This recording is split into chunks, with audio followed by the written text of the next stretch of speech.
Public hoarding पर देश के लिए एक अच्छी खबर है। भारत सरकार ने बताया है कि देश में पहली बार लिथियम मेटल का भंडार मिला है, जिसका इस्तेमाल चार्जेबल बैटरी में होता है, जो कि मोबाइल फोन, लैपटॉप और इलेक्ट्रिक गाड़ियों में लगी होती है। जीएसआई यानी कि जियोलॉजिकल सर्वे ऑफ इंडिया ने जानकारी दी है कि देश में पहली बार लिथियम धातु का बड़ा भंडार मिला है। जीएसआई को खुदाई के दौरान जम्मू कश्मीर के रियासी जिले में लगभग 59 लाख टन लिथियम मेटल का भंडार मिला है। प्योर मेटल में शुमार लिथियम एक अलौह धातु है, जिसमें आयरन नहीं होता है। इसका प्रमुख इस्तेमाल ईवी यानी कि इलेक्ट्रिक व्हीकल और मोबाइल फोन, लैपटॉप जैसे डिवाइस की बैटरी तैयार करने में किया जाता है।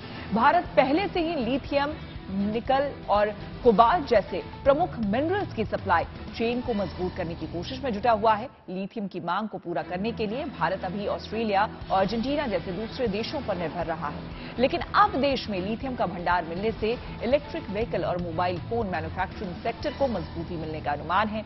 उम्मीद जताई जा रही है कि जम्मू कश्मीर में लिथियम का भंडार मिलने से विदेशी मुल्कों से इस मेटल के आयात में गिरावट आएगी।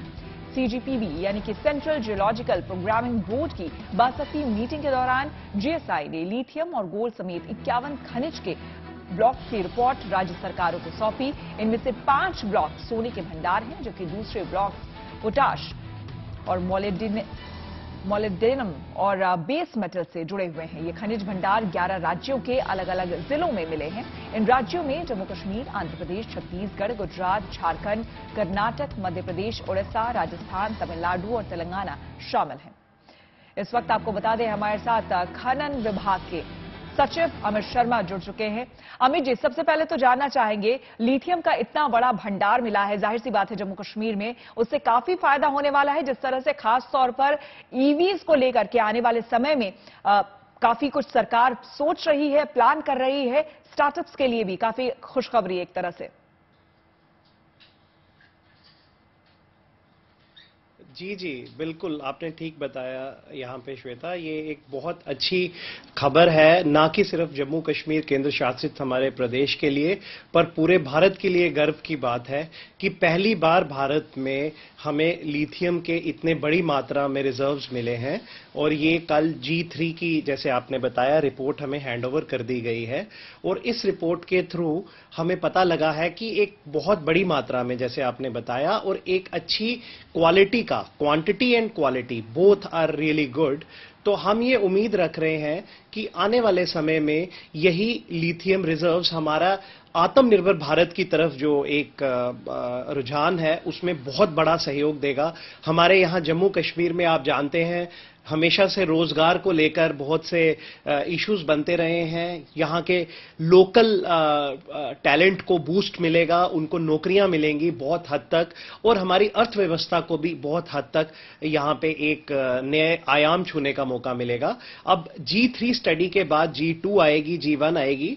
तो जियोलॉजिकल सर्वे ऑफ इंडिया से हम कोशिश करवा रहे हैं, पुरजोर कोशिश है कि जल्दी से जल्दी हम ये स्टडीज कंप्लीट करवा के ये एक्सट्रैक्शन और कमर्शियल एक्सप्लॉयटेशन की तरफ चला जाए। बिल्कुल। अमित जी, आपसे ये भी समझना चाहेंगे कि ये जो भंडार मिला है, इसके बारे में क्या कुछ अनुमान लगाया जा रहा है? लगभग ये भंडार कितना बड़ा है? हमें जो ये भंडार मिला है, इसके बारे में आगे जो प्रोसेसिंग होगी वो किस तरह से होगी? आगे की जो प्रक्रिया होगी, एक्सट्रैक्शन की भी जो प्रक्रिया वहां पर होगी, वो कब से शुरू होगी? इस बारे में कोई जानकारी? जी, देखिए, ऐसा है कि ये एक शुरुआत है।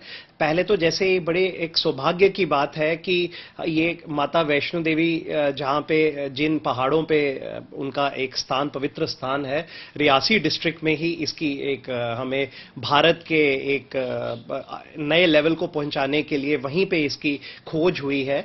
तो वहीं पे सलाल एरिया पड़ता है, वहां पे एक हाइडल प्रोजेक्ट भी चलता है। बट देन बहुत पास में कोड़ी ब्रिज, आप सबने पीछे कवर भी किया था, जो आईफिल टावर से भी ऊंचा, वर्ल्ड टॉलेस्ट हमने ब्रिज बनाया है, जो रेल कश्मीर से जुड़ेगी। तो उसके पास में ही ये रियासी डिस्ट्रिक्ट में पड़ता है, संभाग में पड़ता है।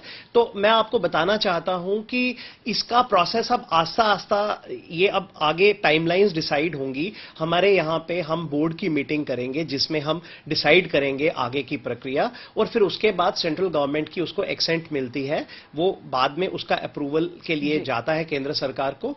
और मैं इस चीज के लिए हम पुरजोर कोशिश करेंगे, हमारा विभाग के जितने हमारे जियोलॉजिस्ट हैं, ऑफिसर्स हैं, वो भी जुड़ जाएंगे अब जीएसआई की मुहिम में, और जितनी जल्दी से जल्दी हो सके, क्योंकि ये भारत को एक आत्मनिर्भर भारत के दिशा में चलाने के लिए बहुत बड़ा कदम है।